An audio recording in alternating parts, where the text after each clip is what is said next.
ప్రభాస్ హీరోగా నాగ్ అశ్విన్ తెరకెక్కించిన కల్కి 2898 ఏడీ సినిమా జూన్ 27న విడుదల కానుంది. ఈ నేపథ్యంలో వేసవిలో రిలీజ్ కాలేకపోయిన సినిమాలన్నీ జూన్ మొదటి 2 వారాల్లో ప్రేక్షకులను పలకరించే ప్రయత్నం చేస్తున్నాయి. జూన్లో మొదటి శుక్రవారం 7వ తేదీ వచ్చింది. ఆ రోజున కాజల్ అగర్వాల్ సత్యభామ సందడి చేయనుంది. అదే రోజున నవదీప్, లవ్ మౌళి కూడా ప్రేక్షకులను పలకరించనుంది. శర్వానంద్ మనమే సైతం జూన్ 7వ తేదీనే మురిపించే ప్రయత్నం చేస్తోంది.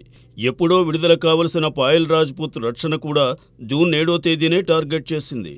ఈ చిత్రాలతో పాటు చిన్నా చితకా సినిమాలు మరో 5-6 జూన్ 7న విడుదల కానున్నాయి. మరి ఇన్ని సినిమాల్లో జూన్ మొదటి శుక్రవారం ప్రేక్షకులు దేనికి ఎక్కువ ఓట్లు వేస్తారో చూడాలి. జూన్ 2వ శుక్రవారం అంటే 14వ తేదీని కూడా మరికొన్ని సినిమాలు బాక్సాఫీస్ బరిలో దూకడానికి సిద్ధమవుతున్నాయి. సుధీర్ బాబు హరోంహర చిత్రం ఆ తేదీన వెలుగు చూడనుంది. ఈ సినిమాకు ఒకరోజు ముందు అంటే జూన్ 13న ధనుష్ నటించిన రాయన్ రిలీజ్ కానుంది. ఇంద్రాణి చిత్రం కూడా జూన్ 2వ వారంలో విడుదలకు సిద్ధమైంది. వీటితో పాటు మరికొన్ని సినిమాలు కూడా జూన్ 14న జనం ముందుకు రానున్నాయి. జూన్ 2వ వారంలో ప్రేక్షకులు ఏ సినిమాను ఎక్కువగా లైక్ చేస్తారో చూడాలి. వేసవిలో ఏ క్రేజీ ప్రాజెక్టు కూడా విడుదల కాలేదు. సమ్మర్ హాలిడేస్ అన్నీ కరిగిపోయాయి. జూన్ 12 తరువాత స్కూల్స్, కాలేజెస్ తెరవనున్నారు.